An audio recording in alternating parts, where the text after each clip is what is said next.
America. I'm Hugh Hewitt inside my studio, myrelieffactor.com studio, asking WWTLD. You know what that is? What would Ted Lasso do? I have considered it to be a great week because I've converted many of you to Ted Lasso, but a sad week because Rush died. So I'm taking a couple of calls today. If you didn't get in yesterday to talk about Rush, and you didn't, many of you didn't, I can only take so many calls in the course of 3 hours.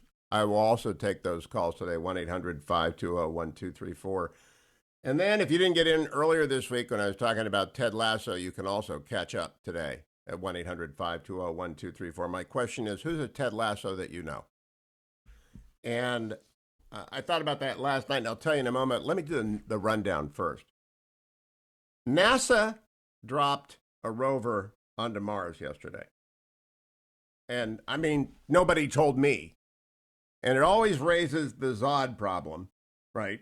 If you're going to drop anything on anywhere, you run the Zod risk. But they did, and it's really quite the remarkable thing. Because it's called Perseverance, which is a great name.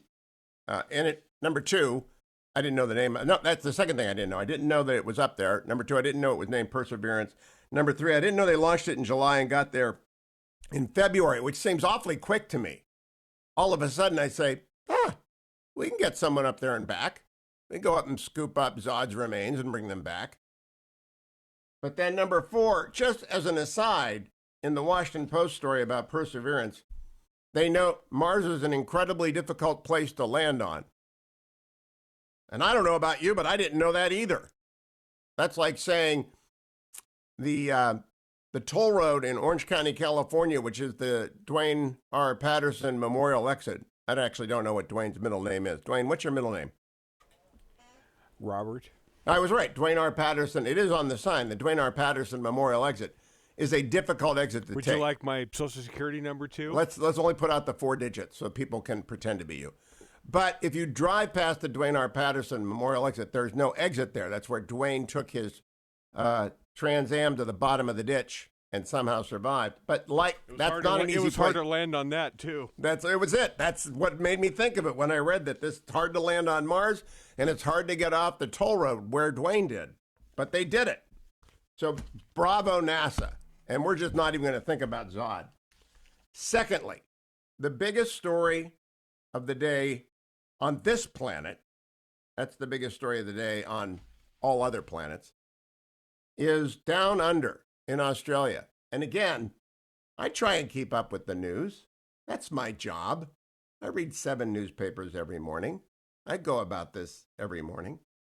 And yesterday afternoon, I began to read from the Times of Israel, and then the Financial Times, and then the Telegraph, and then in the Wall Street Journal. Well, I will just start with the Times of Israel. Headway. Shockwaves worldwide as Facebook turns off the news for Australia. Then in the Financial Times. Big tech versus journalism. Publishers watch Australia fight with bated breath.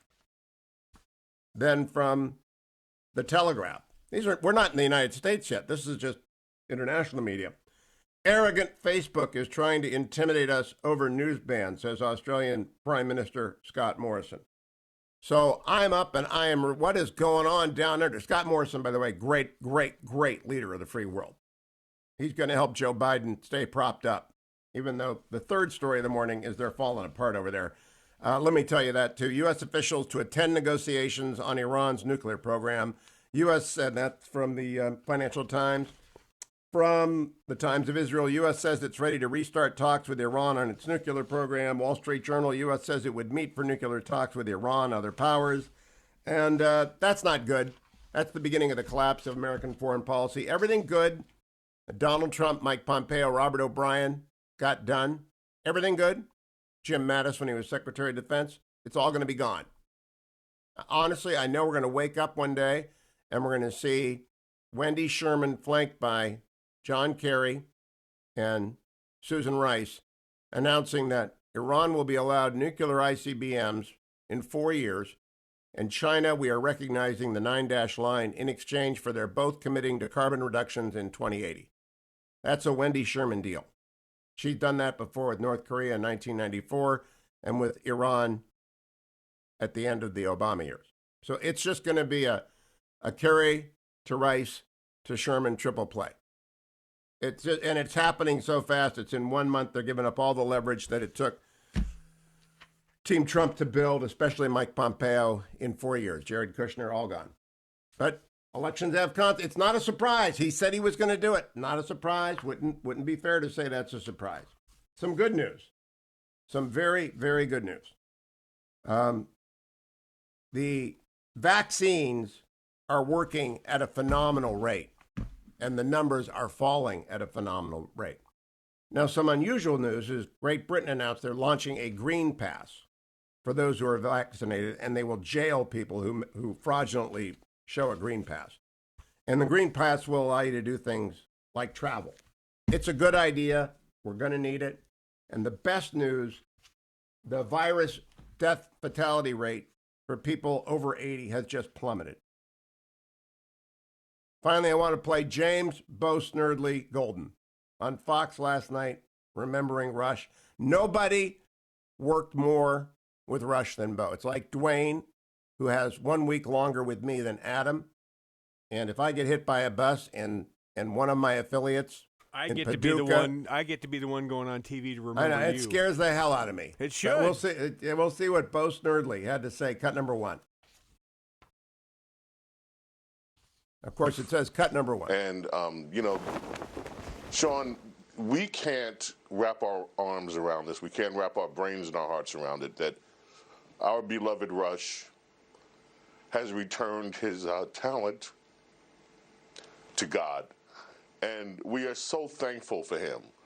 You know, Rush is, to me, a second-generation founding father. This went beyond radio. This went beyond politics.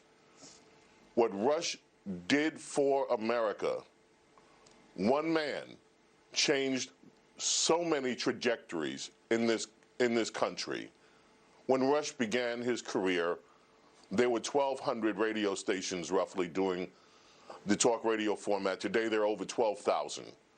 The number of print conservative publications, very few. Today, it's a flourishing market. There was no Fox TV. There was nowhere on TV that you could get conservative ideology, that you could get the values that represent what most Americans believe until Rush. He changed the media. He changed the landscape. Rush Limbaugh's radio show grew for over 30 years. This is unheard of. And our audience, from small children all the way up through the senior of senior citizens. And beyond all of those accomplishments, Rush Limbaugh was one of the finest human beings that you would ever want to meet.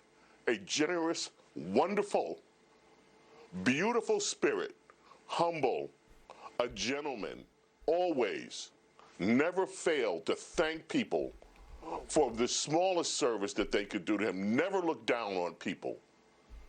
It burns me to my soul when people sully his reputation with falsehoods, calling him a racist. This man was just an incredible phenomenon. And we love you, Rush. God bless you. And thank you, Sean, for having me with you to talk about Rush. You know, nobody better than Bo Snerdley, who's a great gentleman himself and such a great radio professional. Your phone call's coming up, 1-800-520-1234. Is there